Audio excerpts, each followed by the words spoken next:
Ele vai dar o sinalzinho para poder começar a gravação. E aí, gente, aqui, ó. Questões do Enem, professora Ariana. Química do Enem, questões de primeiro ano. Eu venho trazer para vocês já a primeira questãozinha, certo? Tem gente ainda pedindo para entrar na sala. Bom dia. Quem entrou agora pode colocar o nomezinho no chat e a turma. A primeira questãozinha, ela diz assim, ó. Vou ler para vocês. Um detalhe importantíssimo. Essas questõezinhas aqui, estejam com caderno, canetinha aí na mão, não precisa copiar a questão, só entender como é que ela se resolve e copiar. Por quê? Porque vocês vão resolver a atividade no link. Eu percebi até que já teve gente que já resolveu, talvez porque entrou na plataforma e ela está postada lá, né? Mas só precisava resolver realmente depois que a gente tivesse aulas. Quem já resolveu não tem nada, vai corrigir ela hoje, certo? E quem não resolveu ainda, aproveita para entender a questão e responder pelo link, porque são as mesmas questões, tá certo? E aí ele diz assim, na perfuração de uma jazida petrolífera, bom dia, Tainá, a pressão dos gases faz com que o petróleo jorre. Ao se reduzir a pressão, o petróleo bruto para de jorrar e tem que ser bombeado. No entanto, junto com o petróleo, também se encontram os componentes mais densos, tais como água salgada, areia, argila, que devem ser removidos na primeira etapa do beneficiamento do petróleo.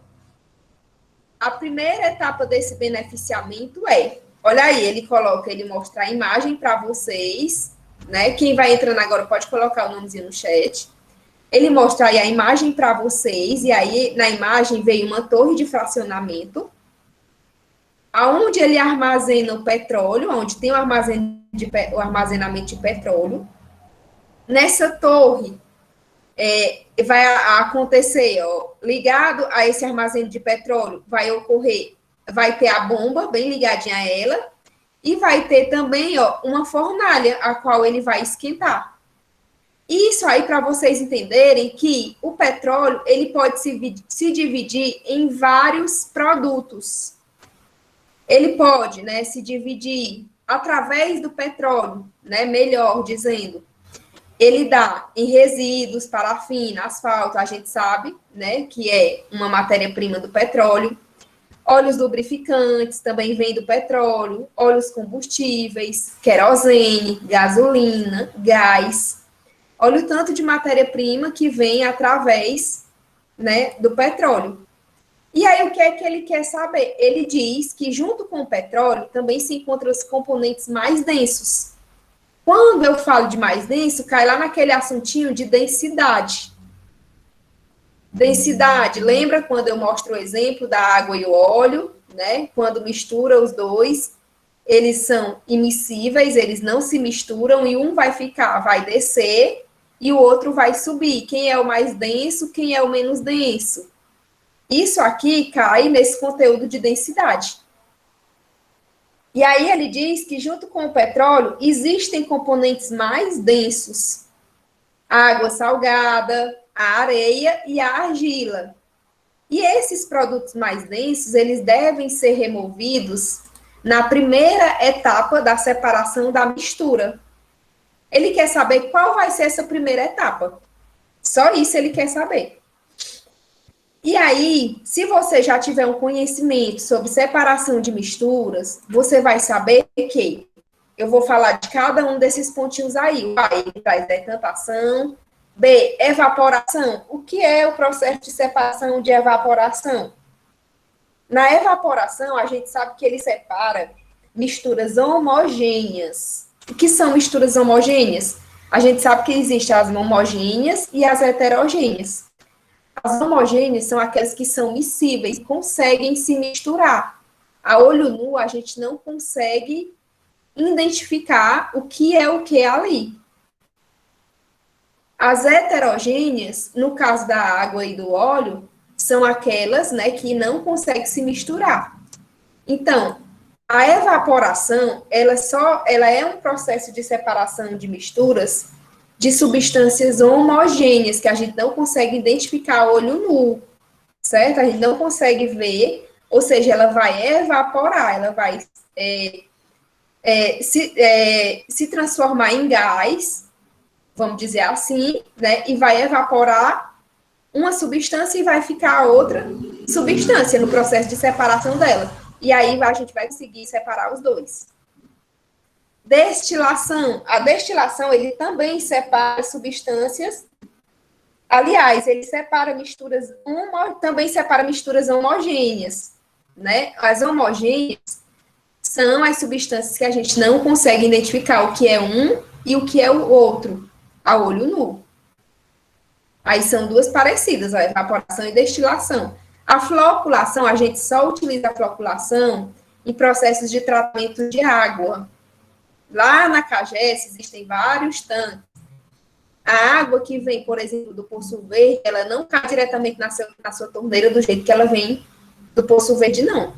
Ela vai para a CAGES, ela passa por um processo de tratamento. Existem vários tanques lá. Nesses tanques, né, vai acontecer vários processos. Um desses processos é a floculação. Eles vão colocar vários agentes químicos para ter a limpeza dessa água e essa água ser destinada às casas das pessoas e estarem, né, acessíveis ao consumo. Porque ninguém vai tomar aquela água sem que ela realmente tenha sido tratada antes, tá bom?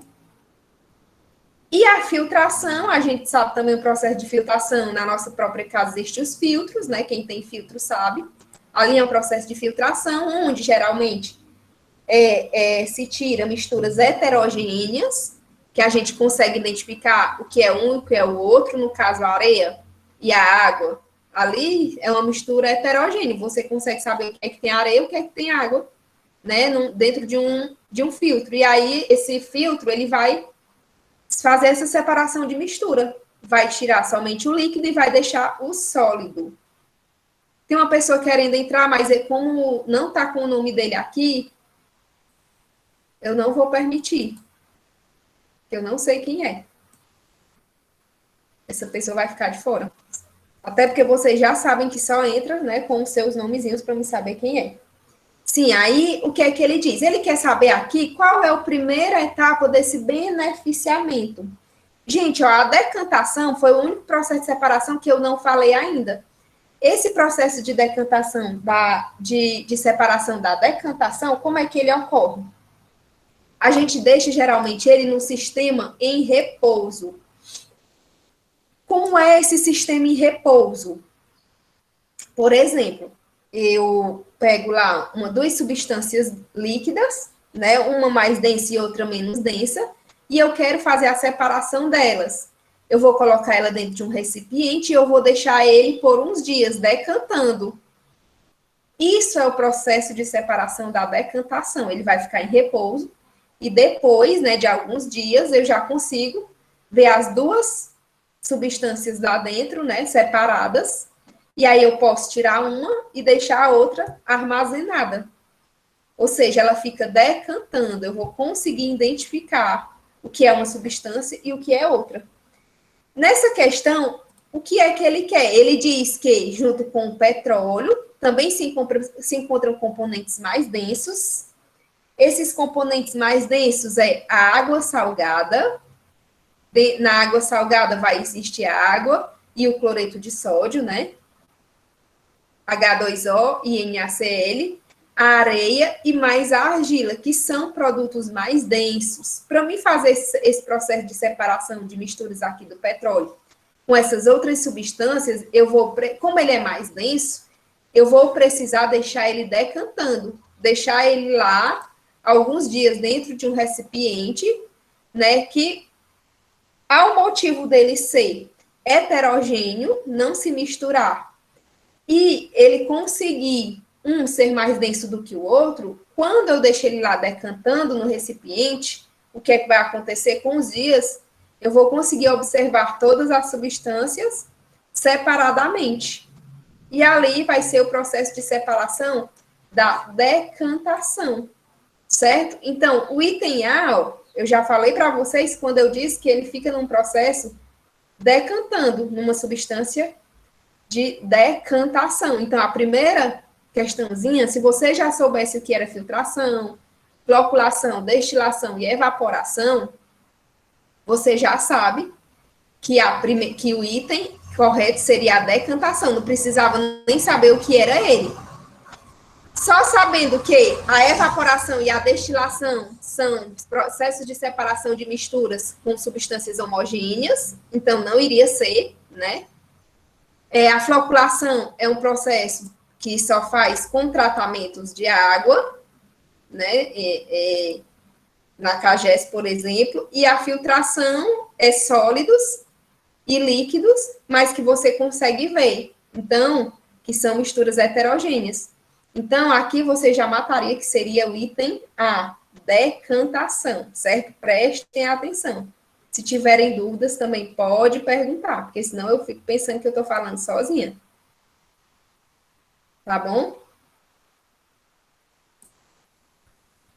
Dúvidas? Aí, ó, a partir dessas questões de separação de misturas, cai muito, muito, muito isso no Enem, viu? Pelo menos uma a duas questões é bem certeza que cai. Então, é interessante que vocês saibam desse conteúdo, certo? Separação de misturas. Olha a segunda questão. Ela diz assim: na fabricação de qualquer objeto metálico, seja um parafuso, uma panela, uma joia, um carro, um foguete, a metalúrgica ela está presente na extração de metais a partir dos minérios correspondentes. Na sua transformação e sua moldagem, muitos dos processos metalúrgicos atuais têm em sua base conhecimentos desenvolvidos há milhares de anos, como mostra o quadro. Vou já mostrar o quadro para vocês.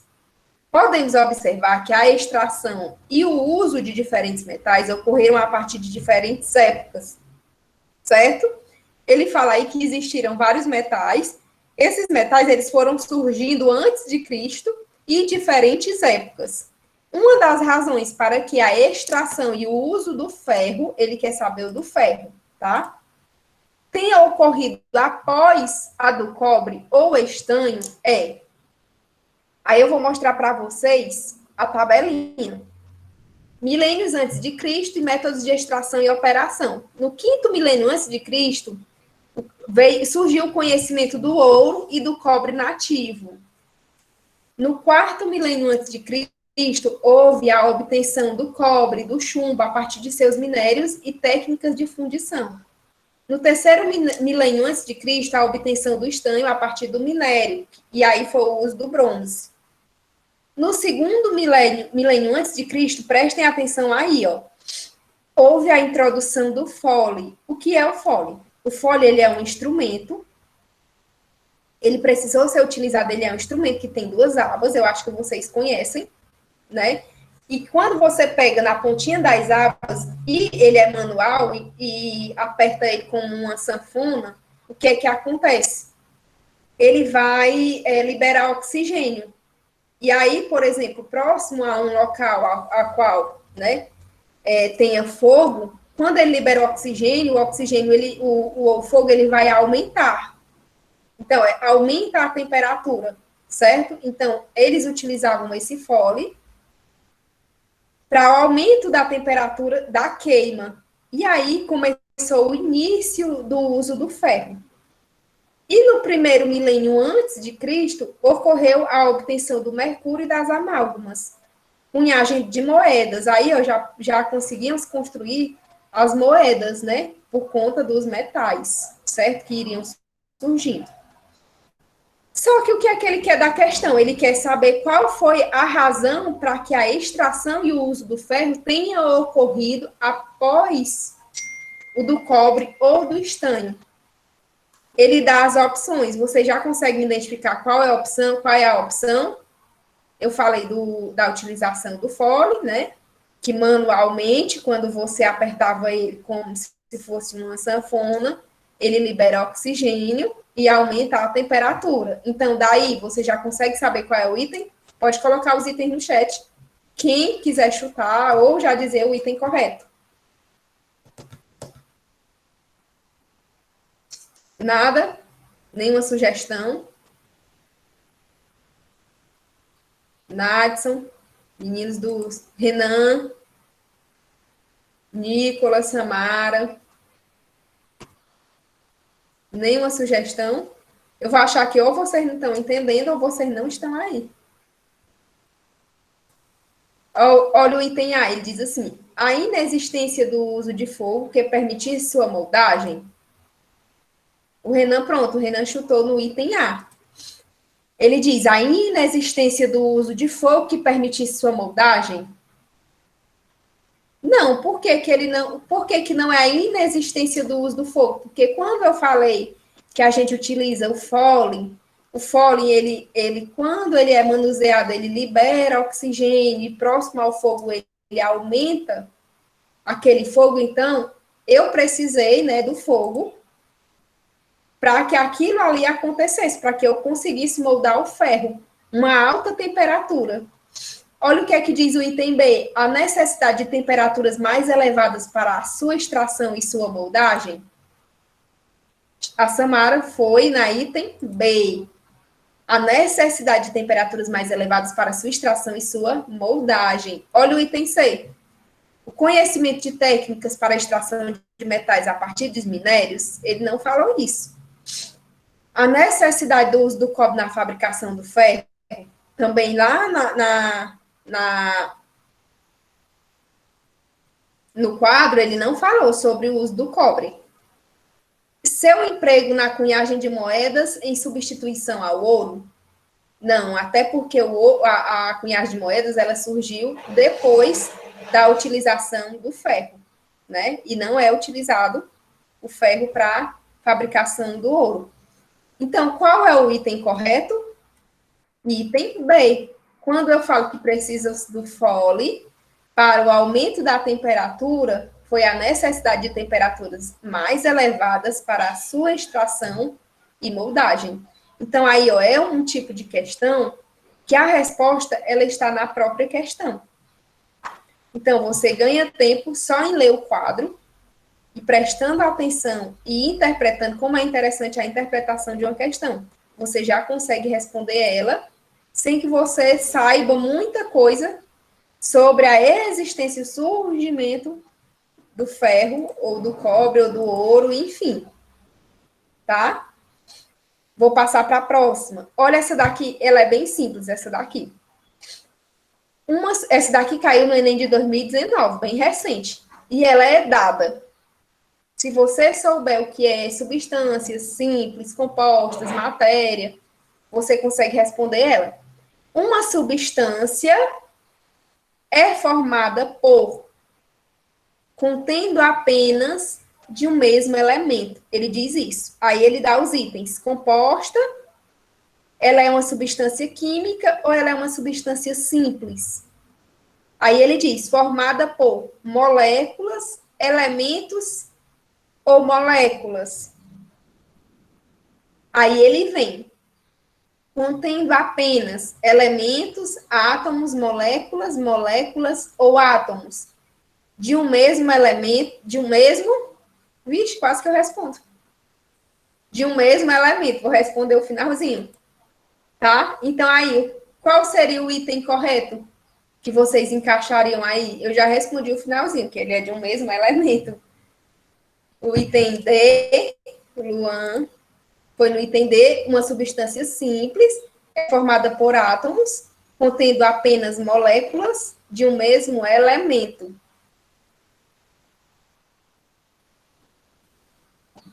É isso mesmo, Luan? Alguém diz mais?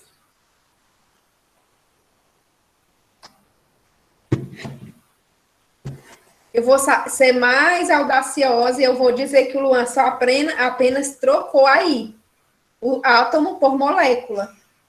Então, ó, é uma substância simples, ela é formada por moléculas contendo apenas átomos de um mesmo elemento. E realmente, ó, esse conceito, ele é um conceito correto. O item aí, ó, Samara, não é o item D, ele não é composto. Uma substância composta é formada por moléculas de átomos de mesmo elemento? Não. Uma substância composta são são dois elementos diferentes. Por exemplo, a água, existe uma molécula de hidrogênio e duas moléculas de oxigênio. Então, a água, ela é uma substância composta, mas ela é formada por dois elementos diferentes, dois átomos diferentes. Entendeu? Então, por isso que não é o item B. E aí, na questão, ela diz que uma substância simples, por exemplo, o oxigênio ele é uma substância simples. Ele é formado por moléculas de oxigênio contendo apenas átomos de um mesmo elemento. Um exemplo aí seria o O3, o ozônio. O ozônio, ele é uma substância simples, porque ele só tem um elemento, né, e ele contém moléculas de um mesmo elemento. Então, o item correto é o item E. Aí é só seria somente encaixar, certo? Item E, só isso. Você só precisaria saber que a substância simples, né, é formada por moléculas que contêm átomos de um mesmo elemento químico. Somente isso, certo? Vou para a próxima questão. Essa daí caiu no Enem de 2019. E é um assunto sobre estrutura atômica. Olha o que é que ela diz. Em 1808, Dalton, ele publicou seu famoso livro, o intitulado Um Novo Sistema de Filosofia Química, na qual continha os 5 postulados que serviam como alicerce da primeira teoria atômica da matéria, fundamentada no método científico. Esses postulados são numerados a seguir. Gente, ó, esse horário é o horário que o pessoal sai da fábrica, e aí, né, vocês podem escutar um barulho diferente, mas é bem rápido, tá bom? E aí, vou só avisar vocês, caso vocês não consigam me escutar. Ele diz aí na questão que são 5 postulados. De acordo com Dalton, né, vocês sabem que na estrutura atômica, quando a gente fala de átomo, surgiu vários modelos atômicos e vários cientistas. Cada época surgia um cientista que falava como seria o modelo atômico dele, que ele se identificava, ou que ele identificava como ele entendia. Lembram? Era a bola de bilhar, o modelo da uva passas, aliás, do pudim de passas, tinha o modelo planetário. Existiam vários modelos atômicos, né, que eles diziam que eram os modelos atuais, até chegar ao modelo atual. E aí, né, essa questão, ela vem falar sobre esses postulados. Na época de Dalton, ele dizia, em 1808, ele publicou no seu famoso livro, e continha 5 postulados que serviam como alicerce da primeira teoria atômica da matéria fundamentada no método científico. Ele quer saber o que dessa questão. Qual desses postulados aí realmente está como correto? É o postulado correto? Claro que naquela época, né, Dalton acreditava que todos eles estavam corretos, mas hoje a gente sabe que não. O primeiro postulado diz assim: a matéria é constituída de átomos indivisíveis? Hoje a gente sabe que não. A matéria, ela não é constituída de átomos indivisíveis. Pelo contrário, são divisíveis em regiões, certo? O átomo, ele é divisível, sim. Então, já é um primeiro postulado que é considerado como não correto, tá? Mas, para Dalton, na sua época, sim, era correto. Todos os átomos de um dado elemento químico são idênticos em massas e em todas as outras propriedades? Não. Ó, os átomos, eles são individualmente, eles têm sua individualidade, tá bom? De elemento químico, e essa individualidade dele é dada pelo número de prótons. E na época, Dalton nem conhecia os prótons. É como se todos os átomos tivessem a sua personalidade própria. O que separa eles, né, o que dá essa individualidade deles, é o número de prótons. Só que na época, Dalton não conhecia os prótons. Então, por isso que ele dizia que todos os átomos de um dado elemento químico são idênticos em massa e em todas as outras propriedades, só que eles não são idênticos, né? A gente sabe hoje que eles são elementos diferentes, que têm números de massas iguais, mas também podem ter números de massas diferentes, e prótons diferentes, nêutrons iguais, isso a gente sabe que sim. Então, essa daí é uma opção errada também. 3. Diferentes elementos químicos têm diferentes tipos de átomos, em particular, seus átomos têm diferentes massas. Eu acabei de falar que os elementos químicos, eles podem ter massas diferentes, mas também podem ter massas iguais. No caso, os isóbaros. Os isóbaros, eu vou dar um exemplo, o cálcio e o potássio. O cálcio e o potássio, ele tem número de massa 40. E aí, eles são elementos isóbaros, porque eles têm o mesmo número de massa. E aí, o que é que ele diz no postulado? Diferentes elementos químicos, eles são diferentes, o cálcio e o potássio, um é Ca, o outro é K. Diferentes elementos químicos, têm diferentes tipos de átomos, em particular, seus átomos têm diferentes massas, não necessariamente, por isso que esse postulado ele está errado. Por quê? Eles existem também os isóbaros, são diferentes elementos químicos, né? São diferentes, eles têm diferentes tipos de átomos, um é o cálcio, o outro é o potássio, mas eles são isóbaros, eles têm o mesmo número de massa, que é 40. Então, aí esse postulado ele também encontra-se errado. Teve alguém que já disse que o item é, no caso, a quinta. Vamos ver aí a quarta. Os átomos são indestrutíveis e nas reações químicas mantêm suas identidades? Falso também. Eles são destrutíveis, eles são divisíveis, eles são maleáveis. Tudo isso a gente entende hoje. Na época de Dalton, claro que não. Ele dizia que os átomos são indestrutíveis, indivisíveis. Por isso que essa opção ela também está falsa. E a quinta, que realmente é a opção correta, os átomos dos elementos combinam com átomos de outro elemento em proporções de números inteiros pequenos para formar compostos. No caso aí, esse postulado, ele dá a ideia já do conteúdo que vocês também vão ver, que é ligações químicas. Ligações químicas nada mais é do que a ligação de dois elementos, de dois átomos diferentes, formando compostos. Um exemplo clássico é o cloreto de sódio, o NaCl, são dois elementos que casam. Eles conseguem casar, eles conseguem se unir. E aí eles formam, quando eles se unem, eles formam um composto. Dois elementos diferentes, que ao se unir, eles vão formar um composto de NaCl, cloreto de sódio. Então, essa opção aí, ela é a correta. Claro que ele não tinha esse entendimento, né? Mas ele já tinha a base do conteúdo de ligação química. Ele só não sabia ainda como era essa união desses compostos, ele não sabia ainda dizer que isso era uma ligação química.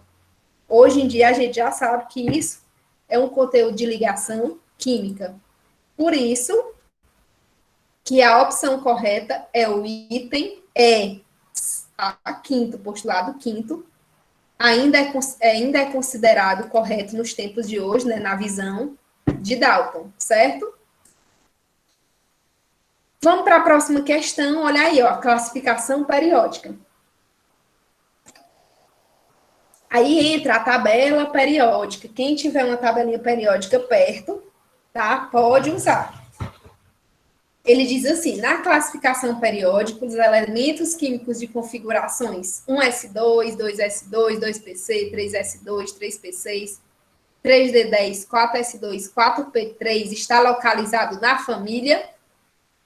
Isso aí vocês lembram, né? O terceiro C eu não sei, porque não era eu que dava química lá, mas o terceiro D eu dou química desde o primeiro ano. Então, não quero de jeito nenhum que não saibam. Terceiro C, eu só peguei física com vocês. Mas aí eu vou explicar. Aqui é distribuição eletrônica. É quando ele diz que o elemento químico de configuração cai naquele assuntinho lá de distribuição eletrônica.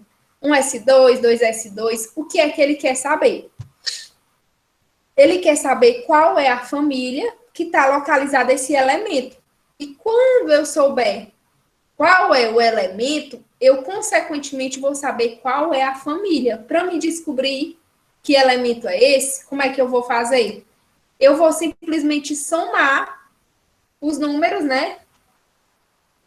Os números elevados, por exemplo, 1S2, eu vou somar o 2 mais 2 dá quanto? O 2 do 2S2, certo? 2 mais 2 dá 4. Com 6, 10. Com 2, 12. Com 6, 20. Com 10, 30. Com 2, 32. E com 3, 35, não é? Então, esse elemento aí, quando eu faço a soma, eu sei que esse elemento aí é o elemento de número 35. Que elemento é esse? Se eu for olhar lá na tabela periódica, o elemento 35 é o elemento bromo. Então, eu já descobri onde é que está esse elemento. O elemento bromo, ele está lá na família dos halogênios, bem aqui no 17. O elemento bromo está aqui, ó, na família dos halogênios, bem aqui no 17. Certo? E aí ele quer saber o quê? Onde está localizado na família? Como é que eu vou saber que família é? Qual é o período? Qual não é o período? Qual é o... Enfim, qual é a família? Eu vou fazer uma contagenzinha no próprio... Entrou uma pessoa... Quem tiver entrado agora, coloque seu nomezinho aí no chat. Claro que tem que entrar mais cedo, viu? E aí, como é que eu vou saber que esse bromo, qual é o período desse bromo? Eu vou contar, ó. A partir do hélio, aqui no gás nobre, no 18, eu vou fazer a contagem das camadas, certo? Como é que nós vamos fazer essa contagem? 1, 2, 3, 4. O bromo, ó, tá aqui, ó, nessa camada 4. Bem aqui. Então, ele está no quarto período. A gente já sabe que ele está no quarto período. Professora, por que eu não conto a partir do fluo? Que na família dele, né, vai começar do fluo, porque eu tenho que contar a partir do que vem primeiro, no caso, né? Lá nos metais alcalinos é o hidrogênio, e aqui na ponta dos gases nobres é o hélio. Então, eu vou contar a partir do hélio. 1, 2, 3, 4. Então, ele está no quarto período, e ele é o 5A do quarto período. O bromo, ele é o 5A do quarto período, certo? Então, o próximo seria quinto período, terceiro período, 3A do quarto período, não é o 3A. 3A do quarto período, 3A do terceiro período, também não. Ele é o quinto A do quarto período.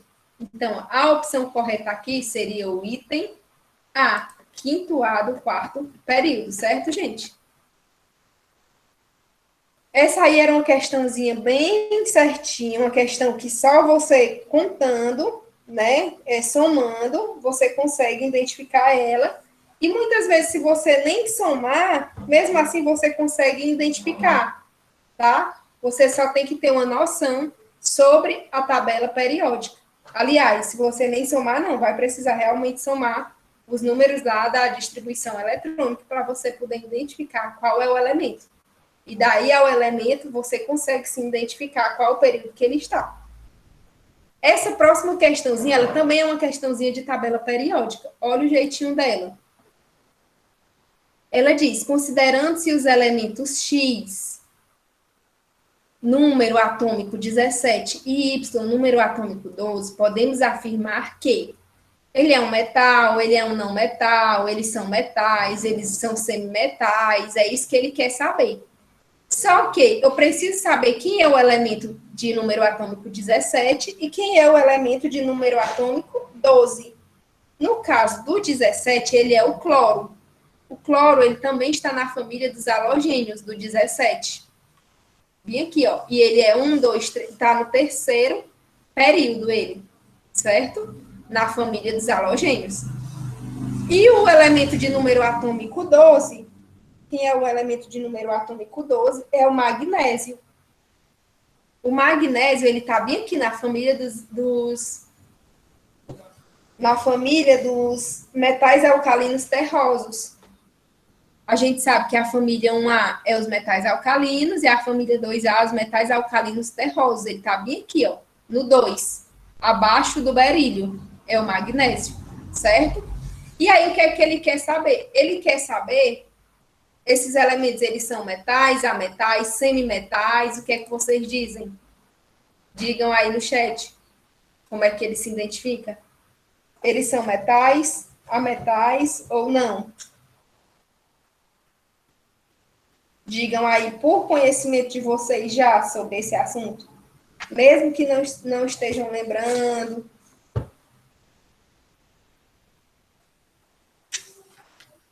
Conseguem identificar que são os metais e os não metais? Item B, o Renan botou o item B. O item B, o X e o Y são metais. O cloro, ele é um metal. O magnésio, ele é um metal. É isso? O cloro, gente, ele é um não metal, certo? O cloro, ele é um não metal, tá bom? Ele não é metal, o cloro. O Y, ele é um metal?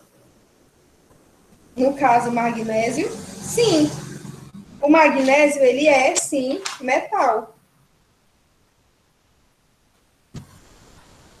Os metais, eles são bons condutores de calor, de eletricidade, eles são maleáveis, podem ser transformados em lâminas, são dúcteis, possuem cor, acidentados, enfim.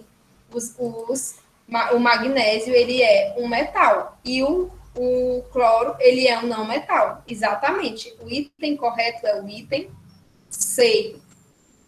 Ó, aqui só é uma base do que vocês precisam conhecer, certo? Por exemplo, se você está tendo ainda uma certa dificuldade no conteúdo, você já sabe que é um conteúdo que você precisa dar uma revisada a mais.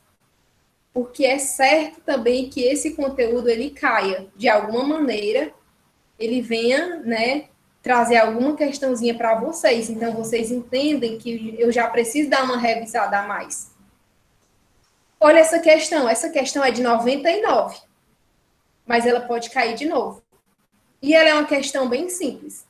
É uma questão que você sabendo o nome usual e o nome químico dos elementos que você tem em casa, você consegue responder ela. Olha o que é que ele diz. Ó. A água do mar ela pode ser fonte de materiais utilizados pelo ser humano. Como exemplificado no esquema, aí ele diz que vem a água do mar, da água do mar vai surgir o cloreto de sódio. O cloreto de sódio ele vai se dividir em cloro e em carbonato de sódio. O carbonato de sódio ele vai surgir em bicarbonato de sódio, que é o 4. Aí ele traz, ó, do cloreto de sódio ele vai surgir a soda cáustica, que é o 2 e o cloro. E os dois, o cloro e a soda cáustica, vai surgir o hipoclorito de sódio. O que é que ele quer saber? Os materiais 1, 2, 3 e 4 existem como principal constituinte ativo de produtos de uso rotineiro.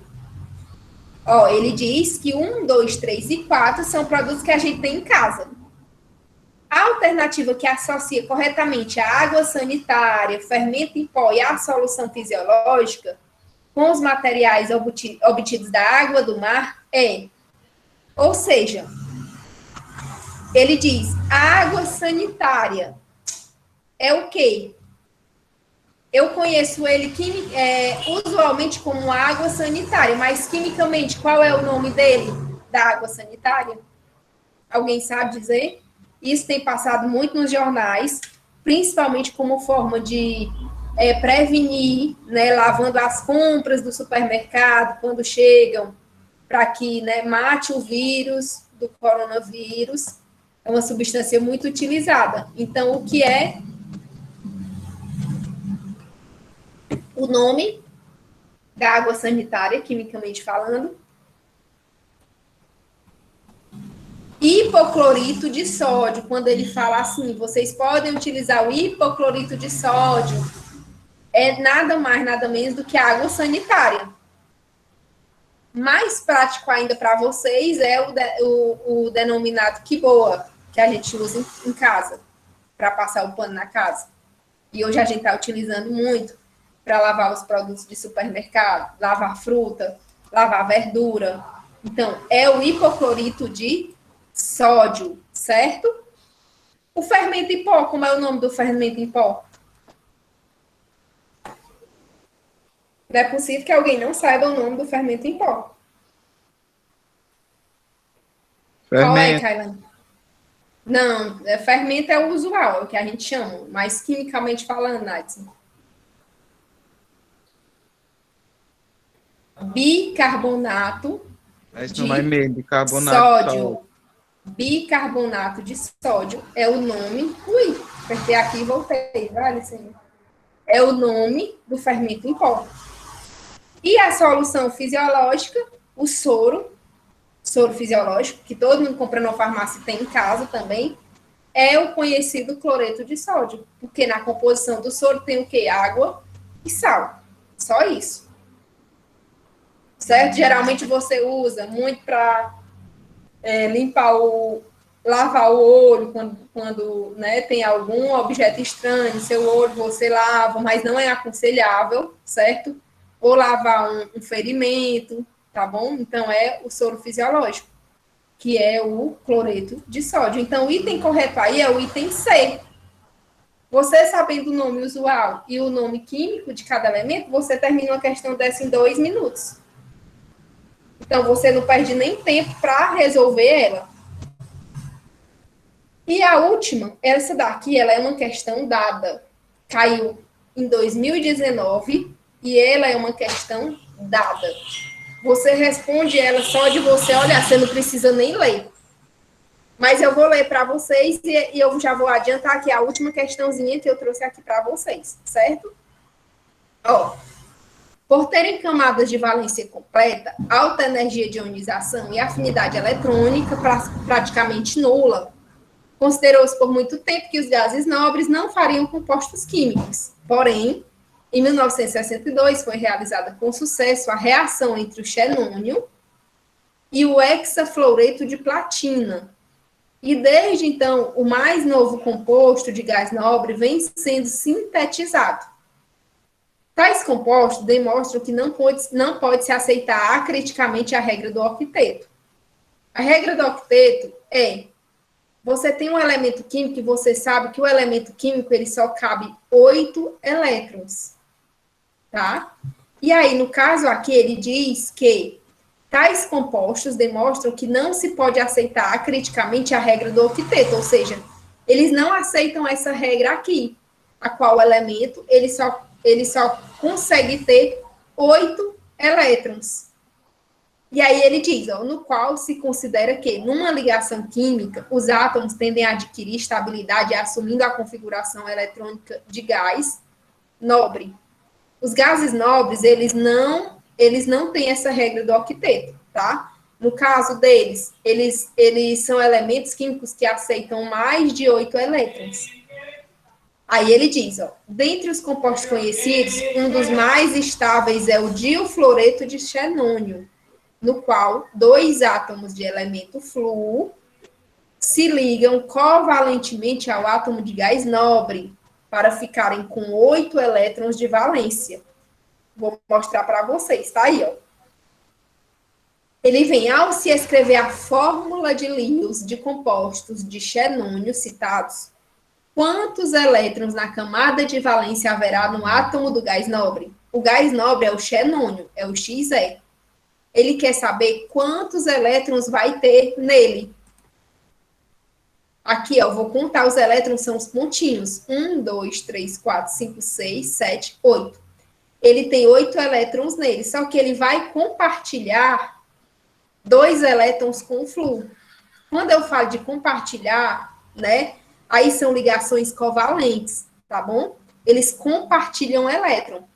Tanto eles ganham, tanto eles recebem, quanto eles doam um elétron. É o compartilhamento de elétrons, tá bom? E aí, quando eu conto, ele quer saber quantos elétrons o xenônio fica. 1, 2, 3, 4, 5, 6, 7, 8 é o que ele já tem. Quando ele compartilha mais 2, ele fica com quantos? Coloquem aí no chat, que é a última questão e a questão mais dada que tem. Quantos elétrons ele fica? Se ele já tem 8, ele compartilha mais 2.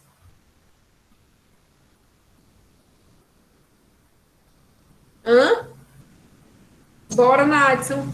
Renan, Kailane, Renata, Bruno, Ana Vitória, tudo aqui. Não é possível. Item C, Fabrício.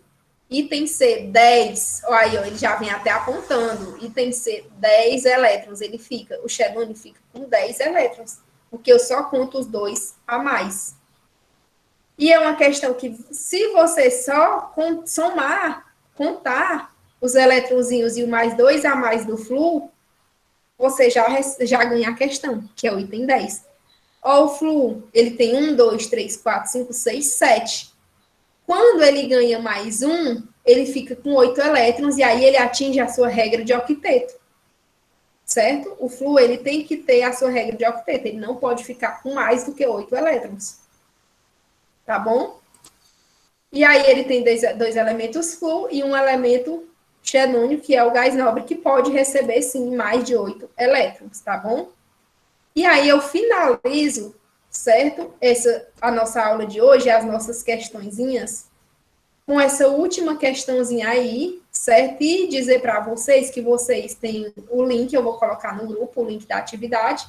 Também está na plataforma, já teve gente que já respondeu, que eu vi hoje de manhã, mesmo sem ter assistido a aula, mas não tem problema, que aproveitou a aula para corrigir as suas questões. E aí, né,